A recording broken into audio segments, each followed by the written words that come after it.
Alright, ladies and gentlemen, after a slew of harsh words between two teams and a couple of ringers, it seems like Complexity versus Quantic for the Prodota2 American bracket game will finally get underway. This is a best of one. I'm pretty sure this is our only game of the day, but my name is Draskyl. Joining me is my good friend Snoopy from Absolute Legends, the team captain slash drafter slash Australian sensation. How you doing, man?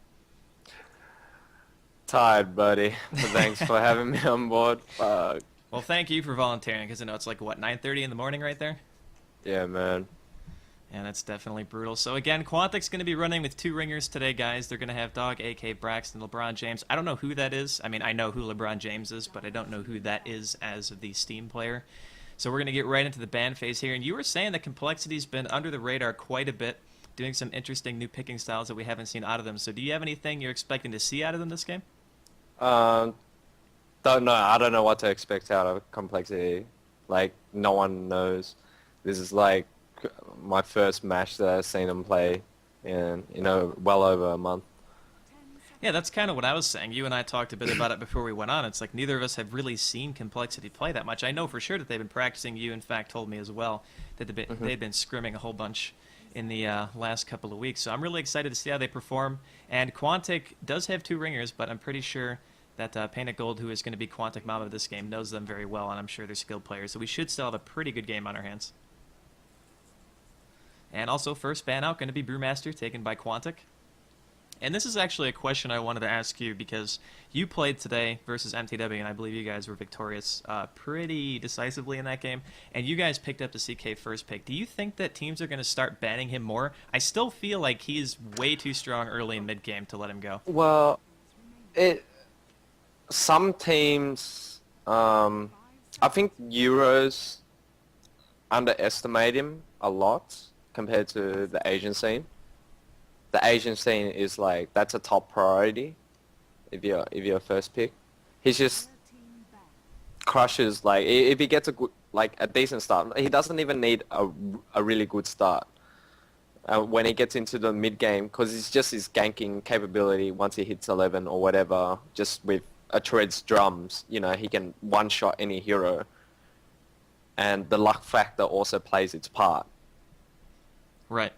I think that he just doesn't suffer from that mobility issue that basically every other melee carry does, because he has the Reality Rift and he has stun to help basically gain ground. So him partner with any other hero, albeit his stun or his snare, is going to be very potent, like you said, if he gets a pretty decent start. And back to the bans here for just a second. Going to see Chen taken up by Quantic, also Furion also removed by Complexity. And you were telling me also that Complexity is starting to run more junglers now. We know that Fluff definitely plays Chen, but not Enchantress quite as much.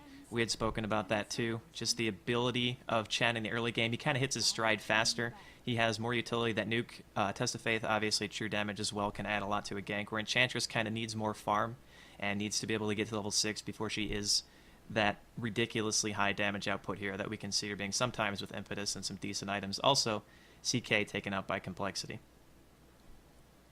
Yeah, that's definitely true, but when you do gank with Enchantress, you want to make sure you get the kill, because if it fails, it really hurts the Enchantress a lot. Yeah, I feel to a certain extent that maybe Enchantress can play more aggressively in the early game because of Nature's Attendance. You can kind of, well, essentially tower dive because of that. It increases your survivability so much that you can run past the tower, especially in situations where you have either a dual lane or a tri-lane against a solo. I know we've seen that before in the weeks past, where Enchantress was picked or banned, if not every single game, within the first 3 picks. So we're going to also see Broodmother taken out here by Quantic, and that's another hero that kind of fell off a little bit. We don't see Brood quite as often. Some teams still think it's really, really good, though. And I've actually talked to a few teams who don't even think it's worth banning or picking anymore. So. It's not worth banning anymore, but definitely it can get picked. It definitely can get picked because a lot of teams know how to manage it now. It's really easy to deal with no matter what lane he goes into. You just need to lane the right hero against the Brood. That's it. To limit his movements, and once you limit his movements, Brood doesn't maximize what he's supposed to do anymore. Yeah, I mean, his whole presence is basically just forcing you to react to him, but I've even seen cases of teams now starting to just send dual lanes without even spam necessarily, just 2 really good single target heroes that can drop a sentry at level 1 and simply just keep him out of the lane completely. And then once his start slows down, you don't have to worry about it nearly as much. But we are going to have the last ban along with the first 3 picks coming out. Lycan going to be Complexity's last ban, while Invoker was the first pick of the game, followed by Shadow Demon and Enigma for Quantic. And then we're also going to have Darkseer and Leshrac taken by Complexity. So a lot of potential already for a lot of AoE coming out from Complexity, but at the same time, we've often seen the combination of a Shadow Demon and an Invoker who can pretty much just guaranteed kill somebody with Sunstrike and Soulcatcher combination. Yeah, a lot of teams like that synergy with the Shadow Demon and the Sunstrike. All right, well, looking at the pick so far too, I like the Shadow Demon with Invoker combo especially because, not that we see it too often, but Shadow Demon can be used as a mid, and he does fairly well against Invoker, one of the only heroes in the pool who I would say can contend with him, if not win the lane flat out, you know, barring any ganks or something of that nature. But I really do like the kind of style that Quantic's going with here. It's crazy good early to mid game. They have Enigma for the push potential, like I said, support Shadow Demon, Invoker, who's likely going to be Exort after seeing the SD pickup. But then you have Complexity, who has, right now, one of the arguably best mid to late game heroes in Darkseer, just in his ability to basically stop any push or make a push that much more potent. And even in a team fight, I mean, you can surge people out of trouble, you can put on Ion Shell for that ridiculous sustained damage, and then you have Leshrac to follow it up with a lot of stun, and Pulse Nova as well, and the Edict. And they're going to go with Tide, so even more AoE. Mm-hmm. Yeah, it's just the AoE factor. It's very scary, especially when other teams know that they can just get that AoE composition off, Right. and just completely wipe out a team. Well, I think the thing about Complexity's lineup is it's so forgiving. Like, typically, you have to get the Tide, a Blink Dagger, or something like a Force Staff to be able to initiate to get those good Ravages, or rely on initiation from Quantic. But in this case, they have a Darkseer. Darkseer can make people be out of position or surge the Tidehunter in, which is going to allow him to get those ultimates off not only infinitely easier, but they're going to do tons more damage because of the added vacuum and likely Ion Shell combination that we're going to be seeing as well. So I really like Complexity's picks so far. And we're going to get into the second ban phase here too. Morphling taken out of the pool along with the Lone Druid. And I think if you're in Quantic's shoes, you're going to start thinking about kind of that semi-carry role, something that coR can play especially, who can get a BKB and pretty much not have to worry about that significant amount of AoE that we're seeing out of Complexity and just have a lot of right-click damage. Yeah, a lot of teams nowadays that run Invoker, especially the Asian teams, they don't even run hard carries anymore. They just run completely team fight orientate with the Invoker because Invoker does scale well into the late game. With, just say for example, with the Queen of Pain, you know, those two heroes can change their builds. If needed, if they need it more physical, they can go physical, you know. They just need to stop the BKBs coming out from the opposition. So if they can move around and shut that down for a short period of time, their physical damage can scale later if they do get BKB. Yeah, we have seen Queen of Pains, and actually I think TC was one of the first people who I saw do it. Go with something like an MKB later in the game and just get some attack speed. And sometimes even Scotty can be useful if you want to get to a point in late game where you just want to be that right-click force, because a lot of times you get like a Hex up on Queen of Pain, which is obviously a great item in most situations, but giving her extra mana and regeneration doesn't necessarily make her that much more of a threat. The Hex is basically just because of the disable, and then after that, we see a lot of players nowadays just opting for those physical damage items like you said. But last ban out for Quantic is going to be Lich, and now we're just waiting on Complexity's response. And the Morphling ban here, I think, is kind of just catering to the style that they assume Quantic's going to take, but at the same time, they also take out Queen of Pain, which is obviously viable for either team at this point. I think that Queen of Pain might have been slightly better for Quantic, but they wouldn't have been able to get to it first. So that's probably why they banned it out here. Yeah, definitely a smart ban, because I think what they might be looking for here is like they'll group with like the three at a short period of time, like when they get their core items up, and just abuse the fact that some of the heroes can't rush BKB as quick. So they'll run together with, just say, Darkseid, Tide, and Lesh, right? And just poke in and out of a tower and the Lesh can get the tower, knowing that they can't engage as easily with the Tide and Darkseer because they're both tanky heroes. So, and the other opposition don't really have that big burst. That's why they got rid of Queen of Pain, most likely. Yeah, definitely. I can see that. And right now, looking at Quantic's lineup, they have more of a gank-centric style, whereas Complexity's just like, if you ever want to try to fight us 5v5 before like BKBs and that, you're going to have some really good spacing and coordination to be able to take us in that situation. So I really think that Complexity is just gearing up to try to get as much map control as they can during the mid to maybe mid-late game and just assume map dominance and try to basically asphyxiate Quantic's lineup right here. And Quantic's going to answer with a Windrunner pick instead of going with something that might have that viable right-click late game. But I guess Windrunner can fit that role as well. Maybe not as effective as a Queen of Pain would have been in the situation. So once again, good bend from Complexity. But I think that that still could work here. And now we're just going to go ahead and wait for Complexity to take one of their last picks of this game. And I'm curious as to what your thoughts are on what they're going to take, because even if they don't pick another great teamfight hero, they still have a very, very difficult team to engage into.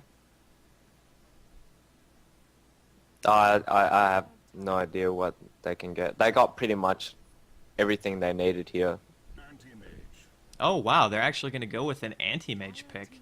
There's a hero that we haven't seen in a while, so likely going to be a JO on that anti-mage. And that means that most likely we're going to be seeing an AM bottom with the support of a Leshrac and maybe even a Tide. We're looking at a tri-lane, and they're going to immediately answer with Quantic picking up Riki. And if you're in Complexity's shoes, you had to have known that was going to be coming. I mean, that's one hero that, especially with a Shadow Demon to help him out, I mean, you're talking about a Purge inside of a Cloud before Riki even gets his Diffusal, the Soul Catcher, damage addition to backstab damage in itself, which is already pretty darn high. I think that's a little bit of a risky pick in this situation. The Riki pick? No, the AM pick. The AM pick? It depends how you play it out, I guess. Like, Complexity is a smart team. They will definitely know how to work around it. Well, we're going to have to find out. The last pick of the game is about to be taken up here by Complexity, and I think if they're not going to be sending the Leshrac mid, which I can only assume that they would be at this point if they're going to be getting another support. I mean, you still have heroes like Crystal Maiden in the pool who can fit that role, but that would also mean that there's going to be a Tide and a Bane pickup, so we might be looking at a Bane middle here. What do you think? Yeah, I think we can tell by the players if they're gonna pick if it's gonna be a support or middle. Well, yeah, but it's always fun to theory craft a bit. Yeah, it could be anything. Might be. Oh, it's IX Mike on Bane, so it's going to be a support Bane. And JO's actually playing Leshrac and TC on Animage, so to switch it up a bit, although I know TC does play carry roles pretty much, I would say, on equal footing with JO, especially since he is their designated Queen of Pain player too, so I know he has the ability to farm quite well. Oh, it's interesting that Fluff's playing the Darkseer, and usually it's Hannah. They've kind of switched that up a little bit. So they've probably worked it out between each other. Now this is, at least this is what I figure, this tri-lane is going to basically be incredibly versatile. You're going to have Nightmares, so regardless of the situation, if anybody gets cut out by Complexity, they're pretty much going to die, like guaranteed, I would imagine. I mean, you're going to have the Gush combination, TC can blink in aggressively. I assume he's going to be leveling his mana break at the early stages of the game, which is going to allow him to do a significant more damage than he would otherwise. And then you look at the composition from Quantic, and you're likely going to be looking at an Enigma either bottom lane, and I think that's pretty much their only option, honestly. Unless they want to send the Windrunner down there, but no, Pinnacle they can send the typically plays Windrunner mid. down. Yeah, they can send the Windrunner down. If they do that, if they do send it down, let's see, try lane with the Windrunner, that means Josh will be on support. Yeah, I know think he's Brax typically is gonna the be. mid. I think Brax is gonna be mid. They're just gonna put the Enigma in jungle, deny, and Josh is gonna suicide. Yep. While Mikey and Korok will be up top in the safe lane. Yeah, it looks like you're going to be right here. So we're going to have the Shadow Demon Riki with the support of Enigma going to be in that top jungle. Dog, a.k.a. Braxton, going to be going mid on Invoker. And then finally, Josh Pinnacled is going to be going bottom on the Windrunner. So he is going to be finding this tri-lane here, and this is honestly a bit scary. And Fluff's down here as well. He does have wards, though, so that could be why he's going this way. But Hannah's also top. I am a little... I think he's a suicide. Yeah, because Hannah usually plays the suicide lane. That's why I was like wondering why Fluff is on the Darks here, because Fluff is usually the jungler. Right. Mm-hmm. Well, in this situation, do you think it's really going to work out to send the Tide top? I mean, he's really not going to get any farm. Even Windrunner, if you're in Quantic shoes, is going to be in a bit of trouble here. We can see the aggressive ward going down. Want to make sure they can scout out who's going to be in that bottom lane before they see anything. But I think that an AM free farming is going to be worse early game than a Riki farming if the Riki does manage to get some decent roaming in. Yeah, it could depend. It really depends on what time the Riki moves out and if he's able to do anything along the map. Yeah, Korok's playstyle, though, has always been very aggressive. He always plays heroes like either Riki, Morphling, even Tiny and Queen of Pain in some cases. Basically, highly mobile heroes who can kind of get in and out of team fights and get a massive amount of kills. We were talking the other day, Grant and I, about just the rampages that he has, and he has a lot for competitive games. It's actually kind of strange, especially on his Morphling. But hopefully he will have that aggressive playstyle this game because it's always fun to watch, and the game is going to get started here. And another thing that's interesting is we're going to have a Leshrac versus an Invoker mid, and I think Invoker kind of just wins this lane. I don't really think that Leshrac can do too much against him. Yeah, I haven't really seen this matchup as much, but I think Invoker should be able to win it unless he gets outplayed individually. Yep, well, Tide picked up an Invis rune here, but there's already a Sentry in the middle of the lane.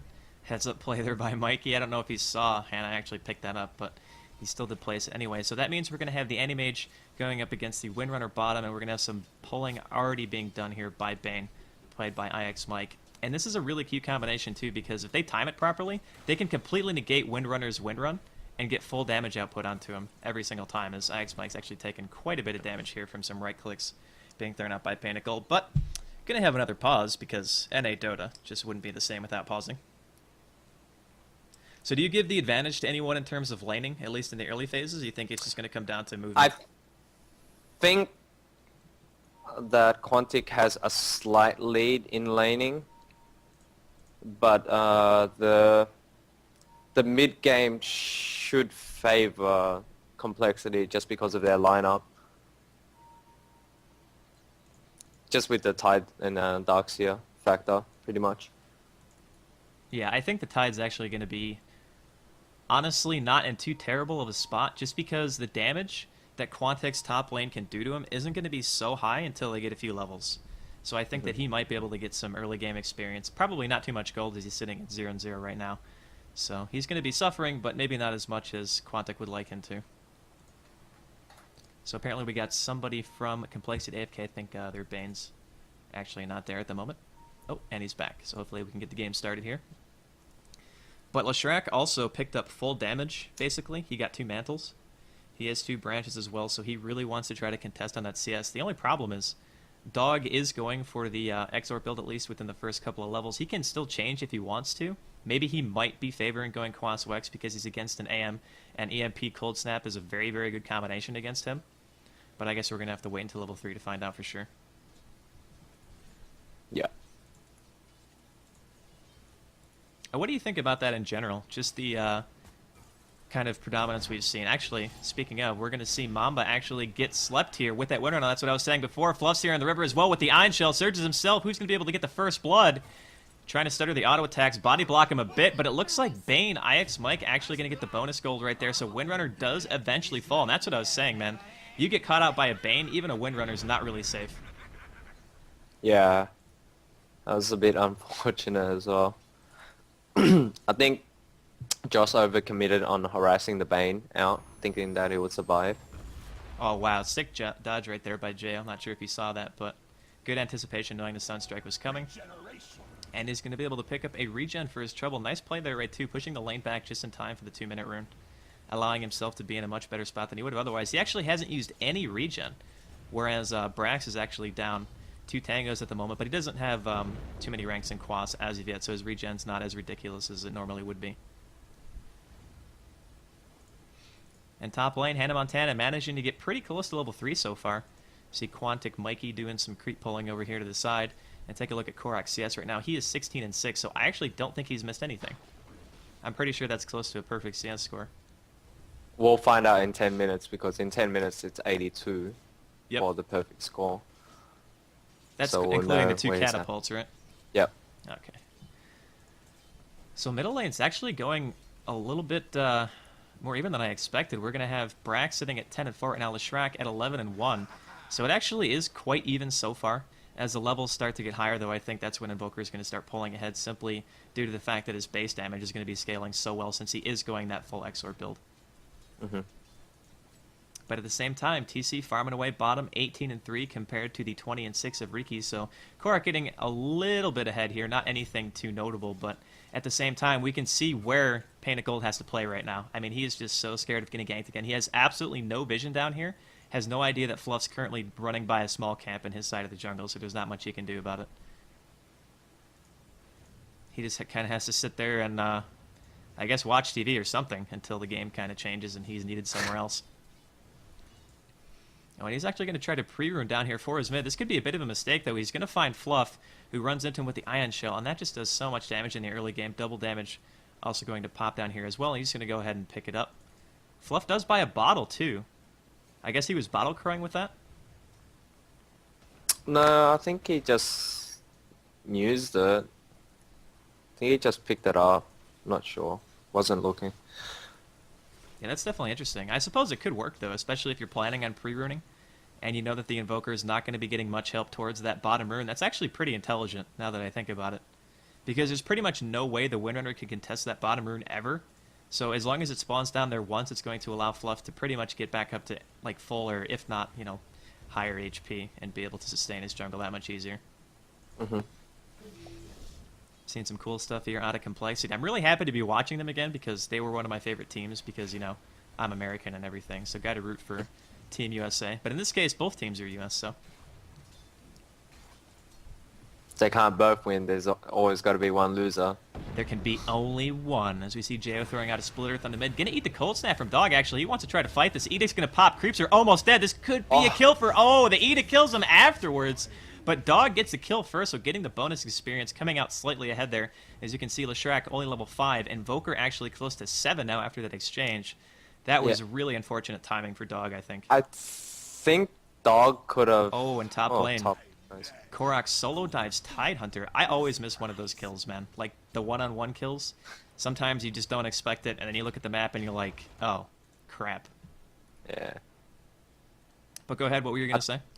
I think Dog could have, because he used Cold Snap there and he had Invoke available, he could have definitely tried a Sunstrike as well during the confrontation with the Leshrac. Yeah, it definitely is possible. Although we saw that Jo dodged it quite well last time, and Animage is going to go for the Vanguard. So TC playing it a bit safe here. Doesn't even have his boots yet, just going straight for that survivability, so he doesn't have to worry as much about the Riki during the mid-game. And I like that choice. It's going to slow down his farm a little bit. Puts him more on equal ground with the Riki, though, in terms of the mid-game fights, so definitely understandable. So we can see Korok here picked up his treads. He's at 37. Actually, there's some action going on to him right now. There is smoke popped. He's trying to get back to the tower. There's a disruption onto the Riki Sunstrike coming down as well. Can Hannah get the kill? No, he can't. Soulcatcher popped on him as well. And Korok goes back in. That's going to be a kill for the Dire Enigma's side. coming up as well. It's a great turnaround here. Enigma coming in for Fluff. Like you said before, I believe he had an Invis rune. As the Malefice is popped. Cloud on top of Fluff. Surge is down for another 3 seconds. Can they get the burst damage in? Yes, in fact, they can. Korok getting a kill. And right now, he is currently sitting at 2-0-1. And that's the kind of start that a Riki just can't be allowed to have. I think their coordination could have been a little bit better there from Complexity, but the Enigma coming in from the back definitely solidified their lead in that team fight. So, looks like Quantic is doing pretty well for themselves. 2-4 right now. Not really anything too crazy, only about 1,000 gold lead for Quantic right now, actually, but the experience is getting a bit out of hand, as we can see Dog mid, actually, almost level 8, whereas Jo is having to play very far back. He knows that he is a bit underleveled here, and in this situation, playing against an Invoker when you're underleveled is not going to be fun for him. Quantic applying some pressure to his top tower as well. And Tide's only level 4 right now, not really close to getting that Ravage that he's going to be looking for to initiate some team fights. And the Courier is going to be sending a Blade of Alacrity to Korok. In the meantime, bottom lane, looks like we're going to have Pig getting caught out once again. IX Mike just throwing out auto attacks, though, not bothering to put that sleep on. He's only level 2. Look at how much damage Bane is doing to him. Brings him down to below half HP. Most likely, Windrunner are going to be forced to salve here. If not, just go back to base. I think Mikey could have killed him if he just slept and sapped, because Windrunner was getting really low as well. Yep, and he obviously had TC there for backup, but I think TC actually backed. Maybe they were expecting a TP of some sort coming out of Quantic, but as we can see right now, the only person who was really available to TP would have been either Korok or Shadow Demon at this particular juncture, and Shadow Demon didn't have too much HP. But Mikey level 6 now on that Shadow Demon, so he's got his Purge. It's going to help their combo significantly. They might be able to dive this Tide. It looks like they're going to try to right here. There's the Purge going off. Sunstrike as well. Is it going to make contact? It will. There's another kill for Riki, and the Soul Catcher combination with that Sunstrike and auto attack damage from Korok. Backstab with that extra 50% is pretty ridiculous. Actually, did he land it? I think I just saw a creep with it on. Or am I just like hallucinating? Did that creep have Soul Catcher? Did he actually miss it? I think he did. It's random selection on the Soul Catcher when this creeps around. Yeah, well, it would have made sense because he was standing in the middle of a creep wave. That's kind of why I was curious. But at the very least, it's another very needed kill for Riki, and he's going to be pretty close to his Diffusal Blade already. He's about halfway there. Needs another Blade of Alacrity with his Robe of the Magi. And a recipe, and he'll be good to go. But he's already almost level 8, whereas TC is actually almost a full level behind at this point. In terms of CS, though, TC's sitting at 60. Korok is 10 behind, but 3 kills more than makes up for that. As we can see, IX Mike is kind of just sitting down here. Doesn't want anyone to come bother his farmer. Jo making his way Might back say a mid gank too. middle. Yep. We can see Shadow Demon kind of running through the back here, doing some counter warding around the top rune spot, but looks like he's just going to try to make his way bottom to help out the Windrunner, I would assume, but he doesn't have too much mana. Maybe he's looking for a bottom pre-rune at this point. It's about to hit the 10-minute mark as he does drop another ward, giving him vision. And Quantic really likes the river. That's basically what I've gathered from this warding. Like, they can see pretty much the entire river, but nothing aside from that. As the rune will spawn top, and Fluff's going to be there to pick it up, so invis for him. Hopefully this stacking in Ancients might pay off later on when Invoker gets double Forge Spirits. Yeah, also, he went for Treads. What do you think about that? I was going to mention that earlier. I think it's okay. It's not too bad. Because I've seen some Invokers even go Arcane Boots. So Well, that would be can't really something, question about the boots, but Phase Boots is more favorable just for the bottom lane. mobility. Riki's looking like he wants to set up a kill here, but they can't really go on TC in this situation. I think he has a bit too much health for them to try to kill him. And Korok might just end up wasting a little bit of his time, and that's honestly really important. You can't waste time on Riki, especially when you know you're against an Anti-Mage. Yeah. You have to always make sure your ganks are as efficient as possible. Fluff still does have that Invis rune, so it's not like Korok can really do anything. He's going to ping it out, so maybe they're going to go for it. The Wildkin's doing a bit of damage to him. The Sunstrike's going to go down as well, but it's a little bit mistimed. And Fluff will get the Invis rune off. That was unfortunate. I think they kind of jumped the gun there. Could have waited, but I guess Windrunner doesn't even have Shackles. Still level 2. That is really unfortunate. Currently 4 members here from Quantic going down mid, looking like they want to try to push this tower. And I don't think a single tower is dead yet. 11 minutes into the game, not a tower for either team. Could be looking at the first one right here. Tide's about to hit 6 as well. Ooh, that could be a pretty big deal, actually. He is top lane solo, so he should get it pretty much on this next creep wave. But that tower is going to melt to the damage that Quantic has. TC is going to be contented to sit here in this bottom lane. Looks like he's going to be going for a Battle Fury after the Vanguard. So he still wants to pick up his farm, just going to be a little bit delayed due to that survivability. And in all honesty, that Vanguard pickup might have saved his life because we saw earlier Korok sitting down there ready to try to kill him, so. At this point, Quantic is definitely ahead. Yep, we're going to see Korok get a kill right there in mid on the Leshrac. There's a cold snap on IX Mike as well. Can Korok come back down to try to assist in the kill? Blink Strike's still on cooldown for 5 seconds. Going to go ahead and salve himself back up. Hannah Montana coming in from the side, scaring him back even farther. And I actually think I opened the gold graph right as Leshrac died right there, so sorry if you guys missed that. But 3,000 gold right now in favor of Quantic, along with 2,500 experience. And that's not really that big of a lead, in all honesty. especially when you're against the kind of team fight and late game that Complexity is bringing to the table this game.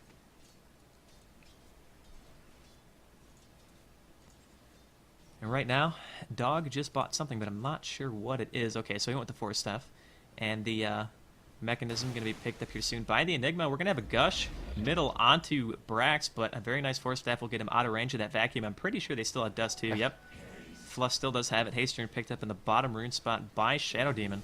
As we see another surge in, it looks like IX Mike wants to go on him. They're going to get a dive here. There's 4 right now from Complexity. Can Mikey do anything to stop it? There's the Ravage, but it completely misses. The Disruption completely negating the Ravage. Now Dog going to Force Staff himself once again, and the Split Earth misses as well. But there's still a lot of damage being applied to this tower. Soul Catcher will go off onto Fluff. Sunstrike's off the mark, but Geo taking so much damage from the Purge and the backstab from Korok, and now Fluff is in a bit of trouble here too. Surge in just 2 seconds. Is he going to be able to get it off in time? There's the Blink Strike in. Mega kill for Korok, and that was an absolutely perfect disruption from Mikey. Honestly, I kind of got to blame the Tide there for a late Ravage.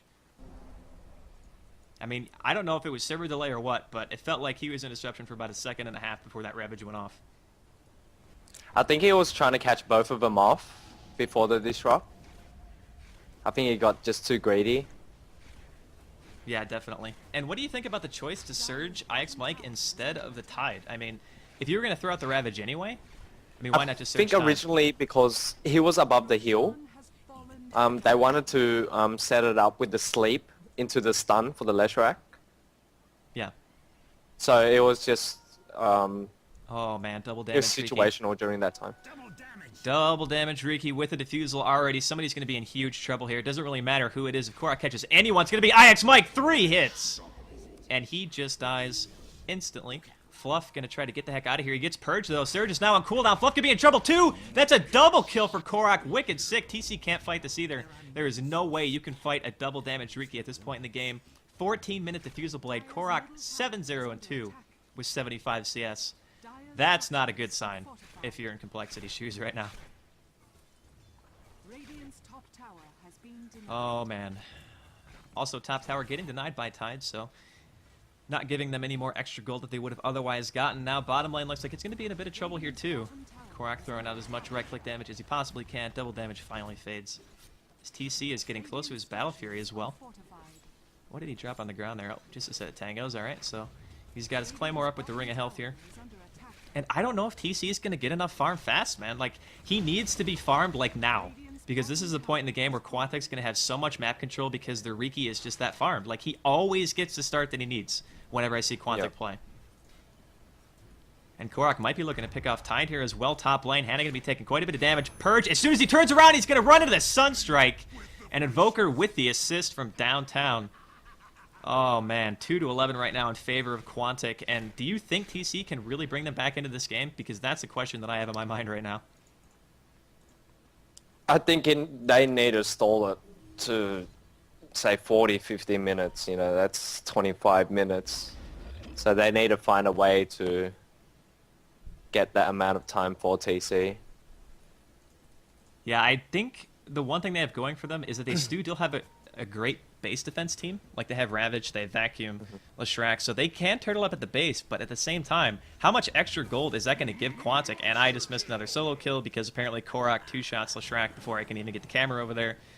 And at this point in the game, 8-0-3, 92 CS. His farm is absolutely ridiculous. Almost 10,000 gold actually now in favor of Quantic, and that's not even without all the towers dead. That's going to be a big problem.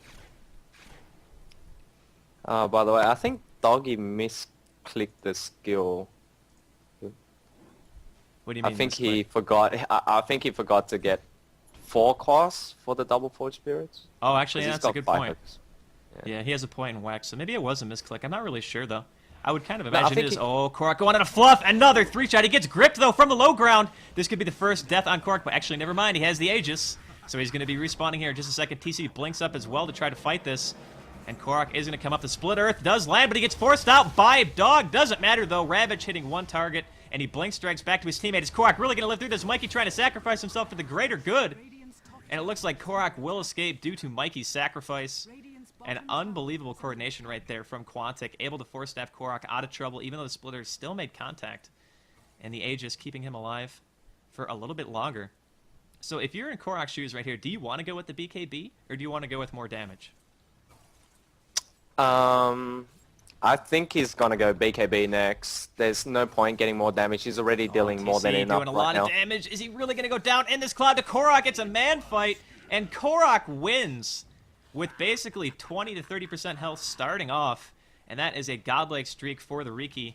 This performance so far has been pretty characteristic of koRock, though I gotta say, he always manages to do so well in the early game. It's honestly pretty astounding to me.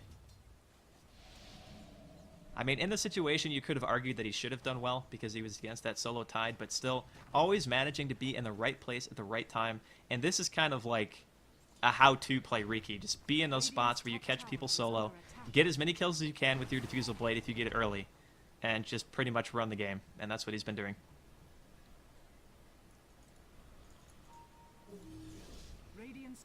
And I mean, even looking at some of the heroes from Complexity right now, like Darkseer only has 1,400 gold. Regular boots, he has a stout shield, 75 CS, which isn't really bad, but you have to take into consideration those are also jungle creeps as well.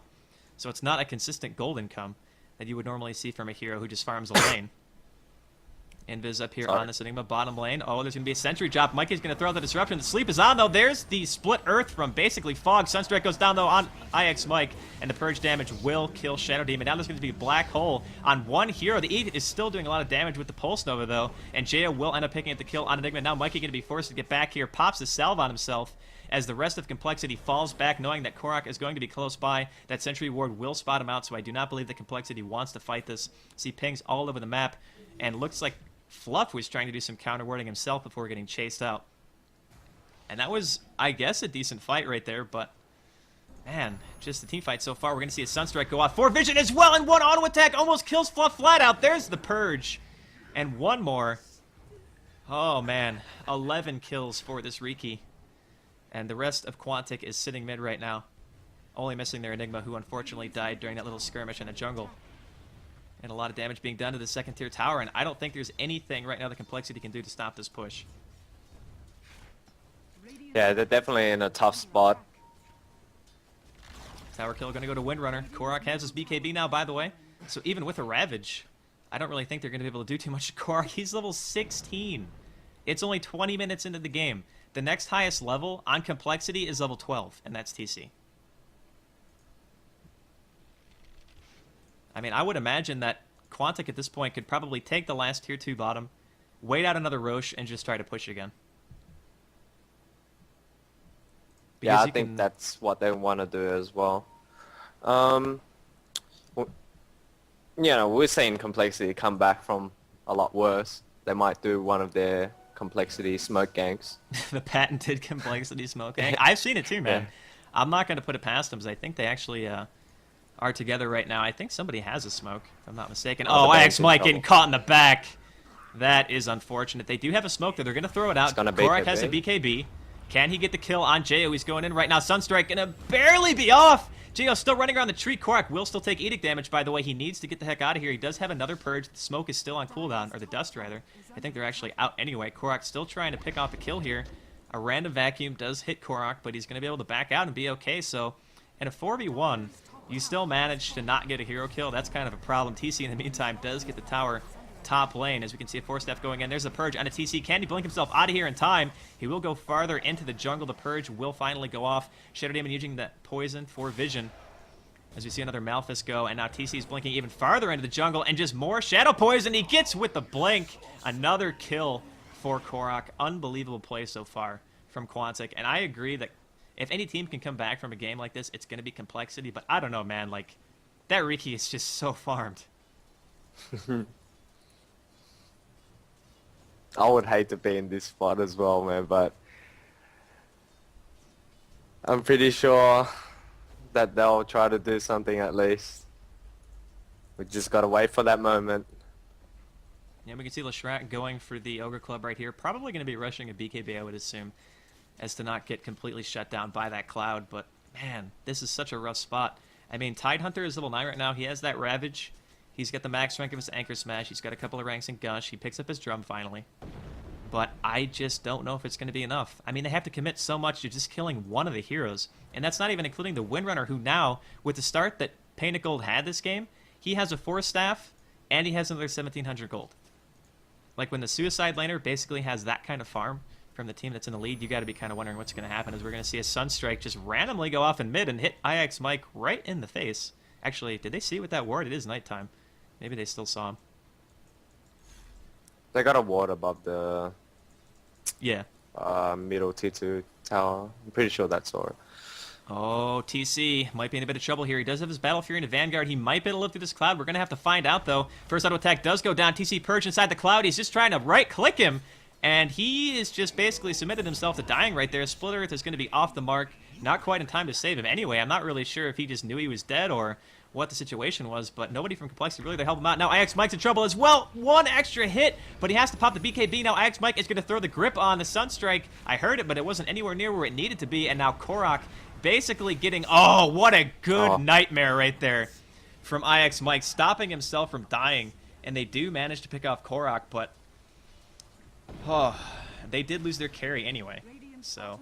At the very best, it was a 1-for-1 trade, and in that entire time, looks like Brax and Panic Gold take the second-tier tower bottom. So 5-19 at 23.5 minutes right now. 12,000 gold lead for Quantic at this point, along with 15,000 experience. I don't know about you, man, but I wouldn't want to be in Complexity's shoes. As Roshan's also going to respawn here in about 30 seconds or so. Actually, no, that's way closer than 30 seconds. He just respawned immediately. I guess that little gap is for show. So if you're Complexity right now and you know that Quantic is likely going to be attempting Roche, even without vision, do you try to contest it? I mean, that's really their only shot, is if they can snag a Roche somehow and maybe take a team fight with a decent Ravage and Vacuum combination. Outside of defending at the base, which at this point, we've seen how tanky I think they're going is. for it right now. Ooh, they are fully smoked up here. Can we see a Vacuum out of the pit, or maybe even a Vacuum just into the pit itself? We're going to have to find out. Oh, double sentry drop, and the Vacuum out of the high ground catches 3, but the Ravage is so late, and there's a black hole right on top of 3. There's some Complexity. The power shot going off as well, and I got to think this might be the beginning of the end for Complexity as coRock comes in from the back, managing to pick out the kill on Bane. Now Hannah Montana is trying to get the heck out of here. Power shot for vision along with the poison, but not going to be quite in range. Drum making him so fast. Another nice Vacuum by Fluff, but the blink on the low ground, followed by the Purge. 3 auto attacks will be all it takes to get rid of the Darkseer. And right now, 3 down from Complexity. And I gotta say again, that Ravage was just a little bit late. Might not have absolutely won the team fight, but it could have gone a lot better, I think. I think they would have got 3 heroes actually if he just did it straight away after the Vacuum. Yeah, he used his Anchor Smash as soon as the Vacuum came, and you can cancel that. Like, you don't have to let it go all the way through an animation, so I'm Because the mech got off and saved, like, the Shadow Demon and the Windrunner. Yeah, it was a nice black hole by the Enigma as well. As soon as they knew the Ravage was down, just walked right in, got 3 heroes, power shot follow-up, and there is just really nothing And there. he's a big Enigma at this stage. Yeah, BKB considering mech. his items. Yeah, he is insanely farmed. That's kind of what I was saying. It's like, they do have a great base defense team, but they used Ravage at Roche now, and the Ravage just didn't accomplish as much as they would have liked, so now they're basically going to have to defend this tower with almost nothing. This is a really scary situation if you're in Complexity's shoes right now, and do they have what it takes? That's the question. Another Aegis on coRock. It looks like we're going to have some more aggression being applied to this tower, and coRock's just going to blink in, pops the BKB, gets ulted though. Sunstrike going to be off after the Force Staff. Everyone basically going in on coRock at this point, but he does have that Aegis. Some auto attacks being gone onto TC right here, and just look at how fast he goes down. Looks like Enigma is going to pick up that kill, but TC dead for 47 seconds. I do not believe that he has buyback. And that Shackle hitting onto Hannah Montana right there, followed by the Deafening Blast with the Cloud will be all it takes. And Voker picks up another kill. 3 down right now for Complexity, as we see Panic Gold get out of the base with essentially no HP, using that Windrun to mitigate the tower damage. And right now, Fluff's in a lot of trouble too. Force staffs himself out, but can he get away? The Sunstrike is not even going to be necessary, as coRock does go down to the Brain Staff of IX Mike. Going to respawn here in just a second with that Aegis, but in the meantime, Melee Rax going down in middle lane. And Quantic is looking like they're poised to take this game, man. I think after that mid-Rax, even with coRock being down in the Aegis, he's up to 3,000 gold at this point. He can buy pretty much whatever he wants. Any kind of damage item. Heck, he could even buy something like a Lincoln's if he really wanted to, just to make sure that he can't be disabled during that BKB. And he's actually just going to go into the base onto IX Mike, wants revenge, but he's not going to get it, and IX Mike turns around out of the Sunstrike. BKB's popped. There's no ultimate, but the Mana Void goes off, stopping the TP from koRock. Going to have to try to blink to his teammate, as really nice map awareness right there from Dog. And he four-steps koRock away instead of saving himself, but koRock's going to go down regardless. Nice attempt right there from the Invoker to save his teammate, but unfortunately not going to do the job. Complexity going to push their way out of this bottom lane. And I got to say, even though it's been a little bit one-sided, a lot of action in this game so far.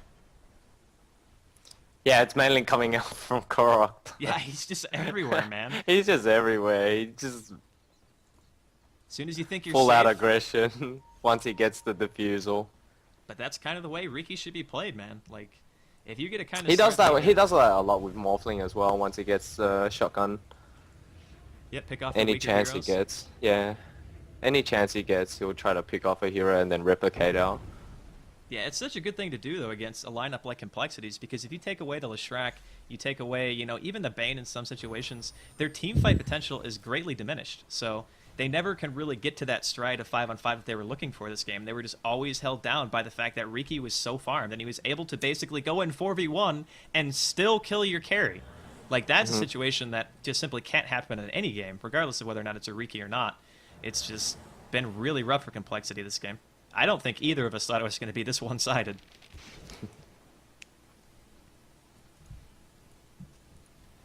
We're just waiting to see what Quantic wants to do next here. They could wait out another Roche if they really wanted to. It's going to be up in a bit, but I don't really think that they need to, necessarily. I think they're just gonna play around, like keep on looking for the ganks, because Rush is too far away. It's like 8 minutes. There's no point. Oh, gonna hear Might Shackle as well go keep off the onto just a pressure on. creep. Had the disruption go off. TC blinks forward aggressively here in this bottom lane. Quantic gonna be forced to retreat. And now this is kind of the style that I thought that Complexity was going to assume sooner. They're kind of just sitting together here. Riki's not going to be as effective in this situation unless he has his team behind him. Whereas if they had started doing that as soon as the tide hit 6, I think they would have had a lot easier of a time this game.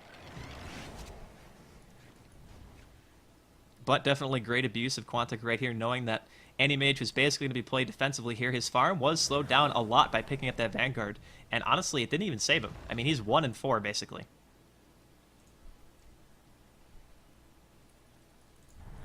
Quantic sitting outside the base right now at the bottom lane of Complexity. Going to see if they can make anything happen here. Level 2 Ravage, though, on the tide. You're going to see a Splitterth go off, some power shots. This should take down the creeps. Gush for some harassment damage. You're going to see who tries to make the move first.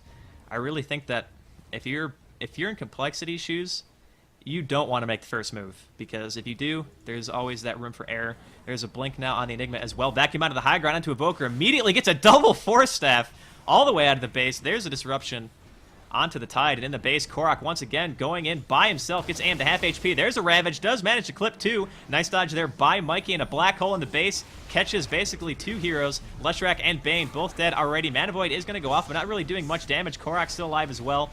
There's a Tornado going off onto TC, forced to blink back into the well. Riki gets another kill as Leshrac picks off the Enigma in the back. Disruption actually immunes the power shot damage. And now koRock blinks out to his teammate. Everyone from Quantic is so low, and TC really wants to try to chase into this. They're going to use the smoke for the bonus move speed to try to get away faster, as koRock doesn't really seem like he's done here yet, wants to kind of stick around. And that actually went pretty good for Complexity, considering their situation. They didn't lose a tower. I mean, they're still down mid-racks, but at the very least, they didn't lose too much. Yeah, that went in their favor, definitely. But now their ultis are down, the Darkseer. I think they should have just went to heal, come back straight away, because that's like a 2-minute cooldown for the Tide Ravage, so they would have a little bit of time if they did it a lot earlier. Yeah, definitely. They can also just slowly get the tower down with just the forward spirits. I don't think Complexity have the Fluff. engagement at the moment. Fluff gonna actually be able to TP out of here just in time. There's a haste rune picked up there by koRock. If he had stayed any longer, he might have just been dead, basically. But yeah, I agree. I think that if they slow push, they still can win this fairly easily. But you still got to keep in mind, man. I've seen Anti-Mages win games in crazier situations. I mean, I'm just putting it out there. Yeah, 4 racks is down. Yeah, I've And seen it still happen. It's one of those He heroes. pulled that off. Navi did. I Yeah. believe. Yeah, that game was ridiculous. But Windrunner is going to have a Hex and 600 gold. His farm has picked up tremendously since his start, man. He's been doing a really good job, and I think a lot of that clearly attributed to the fact that the rest of his team is doing great. As we can see, Complexity actually pushing out here pretty far. Jo standing in the forefront, has his BKB recipe in the stash, just waiting to finish it off with that Mithril Hammer. So you can see Mikey's going to go in here, throws out the Purge, and the Shackle does latch. Sunstrike going to hit him as well. Can Complexity get to the teammate in time? No, they can't. Purge damage will go off. Mikey taking quite a bit from the Edict, and he misses his Soul Catcher again, but unfortunately not going to be needed. Still taking more than enough damage from the Sunstrike. And now the rest of Complexity once again forced back to base, and this is the stage in the game where I feel like if Quantic really just goes in as 5, there's not going to be much Quantic or Complexity can do about it. Yeah. But Rush is coming up in like 2 minutes, I believe. Or is that 3? 1, 2. I thought it was going to be closer to 3, but I don't know. Last time there was like one of those things that wasn't up, and I thought it was like a minute, and it was like 2 seconds, so who knows? You're not really sure how it's broken down there in terms to seconds and the degree of the clock, but they definitely can wait it out. They're not really in a rush. Yeah, it's in 2 minutes. Yeah, it's 20,000 goalie right now for Quantic, over 25,000 experience. That's a pretty darn significant lead. That's like 3 or 4 team fights that Complexity is going to have to win.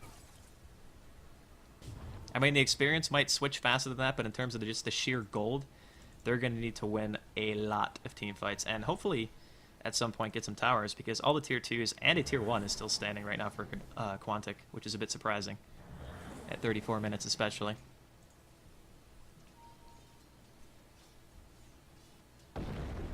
By the way, for you guys asking in the chat, this is a best of 1. All Prodota2 matches are best of 1, but they're 2 round robins. So the first round was already finished. This is round 2 of Prodota American Bracket, which means that they'll play each other one more time and then go on to the rest of the American teams in the Pro Bracket. Once again, guys, my name is Draskyl. Joining me is absolute legend Snoopy, who's probably falling asleep at this point because I've been doing most of the talking. And I know it's like, what, got to be after 10 for you, right? This is like 10:30 now. Well, I'm sorry for making you stay up with me, man, but it's appreciated that you're here, and I think everybody in the stream would agree, too. Thanks for, keeping me awake a little bit longer, eh? Hey, man, I don't want to lose any matches. You got to bail, you just feel free. I can take this over solo, no problem. But back to the game here just for a second. koRock has his Manta now, so he can pretty much just do ridiculous amounts of damage. I mean, he's got, what, 168 agility? With backstab, not to mention his 208 base damage. It's pretty insane. No BKB. They got 2 sheeps up. It's going to be really hard for him to do anything. Oh, and a double damage again. What are the odds? Like, Roshan's going to be up here in just a second, and they have another double damage to kill it. And yep, there we go. It's going to be a cheese Roshan as well. So if koRock really wants to be greedy, he can drop his TP and take both. But I think they'll probably give it to somebody like Invoker instead. Or maybe even the Windrunner. And just look at how fast he goes down. Invoker should take the Aegis. I think koRock could take the cheese. I don't think he can get dropped quickly enough anymore with the BKB. Well, he's going to pick it up anyway, and the cheese It's does reversed. go to Invoker. Yep, I don't think that's really... I mean, yeah, I think you're right, but I think they're pretty confident in the fact that it's not going to matter too much. All of Complexity except for TC basically is sitting in their bottom lane inside the base, waiting for the inevitable push, as TC now teleports himself back as well. I don't think... Actually, he does have buyback, I believe. We're going to see another disruption go off right here on the front onto Jo. There's a Cloud as well. He might be in a bit of trouble here. Power Shot does make contact. koRock's going to pop the BKB and go in, and that is really bad. There's going to be a Bane ultimate onto koRock, but he does have that Aegis anyway. We have the Enigma blink in. Catches 3 with his Black Hole. There's no Ravage yet. The Ravage is still not been used, and Tide is going to go down without even getting it off. koRock got nightmared, but it's simply not going to matter. We see another disruption onto Fluff right here. IX Mike running back to the well, and that's going to be a kill for the Invoker. TC blinks out of the base here, throwing out the Mana Void, but just not going to do any damage, really. Oh, and a beautiful Shackle lined up by Painted Gold. And koRock is going to clean up the remnants of Complexity as Animage buys back just in time to basically see his bottom lane die, and I got to think that's going to be GG. I think that's game. Yeah. Yeah, I don't really see any way from him coming back from this. I mean, like I said, man, I didn't think it was going to be this one-sided. I thought the picks were actually pretty even. It was kind of like that massive team fight with a split pusher and Animage versus a singular aggression team where you try to go for ganks, and the ganking style just seemed to win the day, basically. Yeah, I think this complexity overcommitted a bit too much the early game with the ganks when they could have just stayed where it was. Like the tide was gonna die here and there, but the trade-off was fairly even. They could have waited a little bit longer until they got more items, I guess, before they started moving around, or even wait till tide gets 6. Yeah, that's kind of what I was assuming they were going to do, especially with their lineup. I mean, they had a pretty promising, like, really early game, though. They managed to pick off the Windrunner. I mean, coL got zoned for, God, the first 10 minutes of the game, basically. He got really nothing done. The Tide was actually doing better than the Windrunner in some cases, but apparently giving Korok Riki is not something that you want to do. That's a lesson of the day. So, we're going to be done for the day, guys. Once again, this is Prodota2 American Bracket. Complexity is going to get beaten here by Quantic, or at least 3 members of Quantic plus 2 ringers. And once again, my name is Draskyl. Joining me for this cast was Snoopy of Absolute Legends. Thanks again so much for being here. And we are going to go ahead and get the heck out of here. So I want to thank you guys very much for watching, and we will be back to cast some more Dota 2 in the near future. Thanks again for watching.